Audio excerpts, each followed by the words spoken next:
Good morning mga friends, welcome sa ating channel.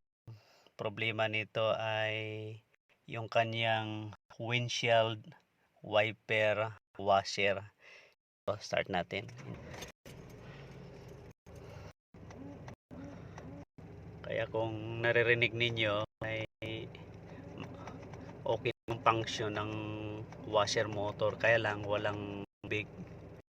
Tanggalin natin yung kanyang fender cover.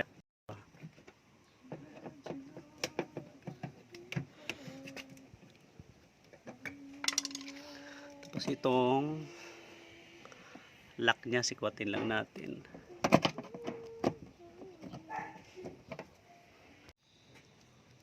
Tanggalan natin yung mga metal screw niya at saka lock.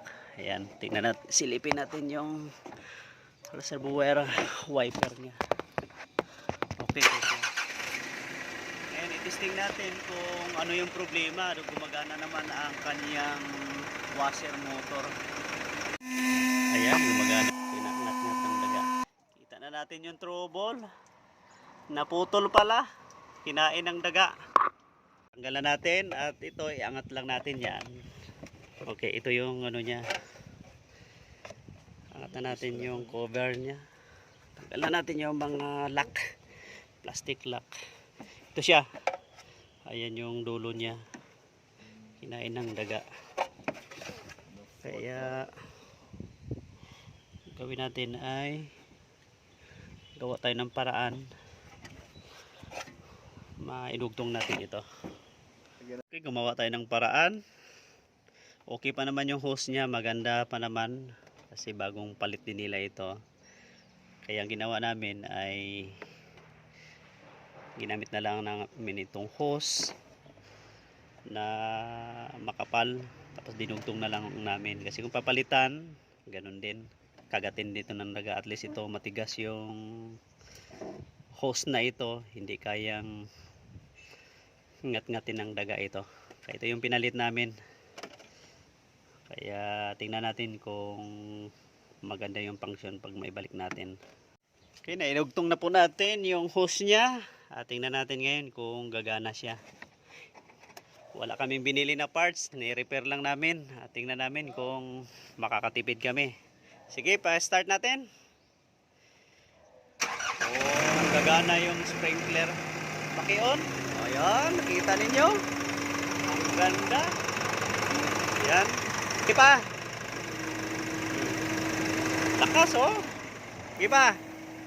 Ayan, lakas niya oh. Lampas pa nga yung sa kabilang sprinkler. Kaya hindi na po kami bumili ng hose. Dinugtong na lang namin gamit yung makapal na hose kanina at nilagyan lang namin ng electrical tape para hindi siya matanggal. Okay, ganun lang po kasimple yung pag-troubleshoot ng windshield washer sprinkler. Check nyo muna yung windshield washer motor kung gumagana. Check nyo yung hose. At kung may pira kayo, pwede nyo palitan ng bago. Kaya lang, kahit papalitan nyo yan, babalikan pa rin ng daga yan. Kaya gagawin niyo, gawan nyo ng paraan. Ng iba, ginagamit nila ay copper tube. Maganda yon. Kaya lang mahirap ikabit yon kasi matigas baluktutin. Pero kung makagawa kayo ng paraan, yung mga hose na makakapal na hose, panghangin, o iba pang hose na makikita ninyo, pwede rin yung ikabit, i-sub doon sa hose ng nakakabit sa sprinkler niya kasi manipis yung hose na original at madaling ngat-ngatin ng daga. Okay, dito po nagtapos ang ating video. Paki-subscribe ako mga friend. Paki-hit yung notification button para kapag makagawa ko ng video sa iba't ibang trouble na sasakyan ay maibahagi ko sa inyo. Maraming salamat po at ingat kayo palagi.